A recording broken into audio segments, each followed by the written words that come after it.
And in the latest comedy of the year, Zinedine Zidane is starring in a new role as a bald-faced liar, as he quoted himself, or he was quoted saying, "I never lost my head as a player, will never do so as a coach." I beg to differ, Zizou.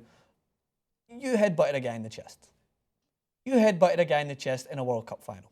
You headbutted a guy in the chest in a World Cup final and lost your team the World Cup final. Now, that being said, I'm not one of those fans out there that will use this to disregard Zinedine Zidane.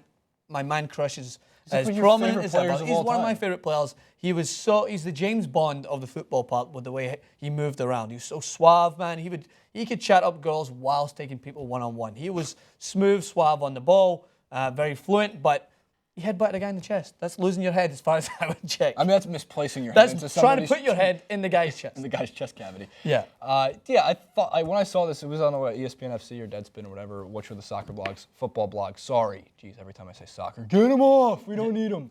I think it's important to lose your head as a manager. I think it's important to lose your head as a player sometimes. I think it's weird to see players that get such bad luck, misfortune.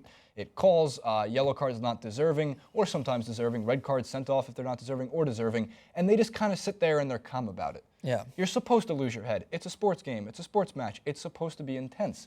As a coach, I think it's even sometimes better to lose your head because you're defending your players. You're sticking up for what's right on the field. If it means you get sent off in a World Cup final, maybe not the best time to lose your head. Yeah. But there's time and place for everything, and losing your head sometimes makes a big point, especially the refs, and it can change sometimes the outcome of a match depending on if you're in the right. Yeah. If you're in the right, the refs will see it, hopefully, even though they're just taking a mouthful of spit from you or a head to the chest from Zidane, and it could change the outcome or at least how the game is reffed from that part. And in part with that, he actually made a couple of interesting points that said that it's harder to keep your head as a coach than what it is as a player. Easily, because you're watching everything. Yeah, but it is interesting.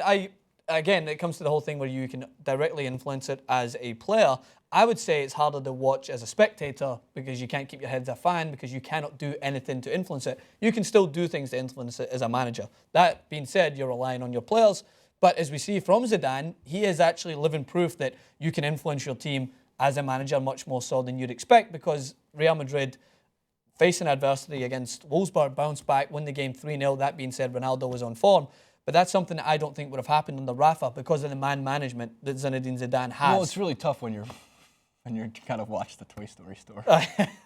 It's really tough when you're too busy chasing those unique toys down, like Al's toy. Is it Alf? Al's Toy Barn. Al's Toy Barn. I love that comparison. One of my favorite memes I created. Should have When been you more got traction. a shop to manage and a team to manage, you got to choose your priorities. So his full quote, is I'm not worried about what might happen, but focus on what we can do each day to improve. There can be difficult moments, but you must be relaxed when that happens. You should not go crazy, as anything can happen in football. I never lost my head as a player, and I will never do so as a coach. So very funny and ironic Never's words. an interesting word choice there. I don't know if he's making fun of himself. I hope he is. Maybe he's being sarcastic. Regardless, I think across all sports, it's okay to. Or use maybe your he's head just as like a coach or manager or player or whatever it is. Maybe it's just one of those things where he just completely removed that 5 seconds from his life and never references it ever again. Not even in the joking instance, because that's something that people will be like, we'll be looking back on this and we'll laugh.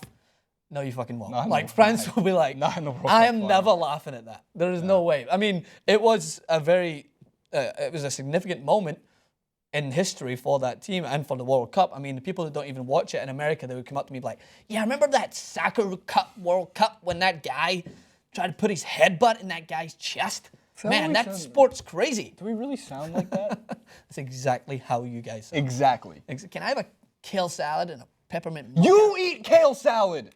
You bring in brown rice, chicken, and kale fucking salad every day for lunch, and you eat it like an American. And you know what I do? I order peppermint mochas after.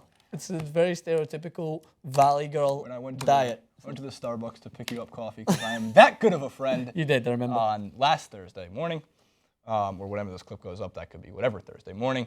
I was so tired, I walked in and I said, could I get an iced with peppermint? And he said, an iced what? And I immediately responded, I don't care. What a guy. Me a nice coffee. That's why Starbucks employees are the best. But what do they do when you order my order for me? Do they question it? Because my order is a little indifferent. I just say it's for my daughter. You're a fucker. You're a fucker. Either way, hit us in the comment section below what you think of Zizou. Is his comments tongue-in-cheek, or is he making fun of himself? Or is it head and chest? Or is it head and chest, or did he just completely blank that traumatic point of his life out from his memory, I guess. Hit us in the comments, and at Francis_Maxwell on Twitter, at JasonRubin91 on both. And I'm on Instagram at Francis Maxwell Host. A lot of selfies, a lot of bow ties, a lot of OOTDs. Too many naked selfies. You got to do it. You got to do it. Come back and subscribe. Too many naked selfies, did you just say? Ab selfies. Whatever they are. Half naked. Half naked! I don't think Instagram allows that.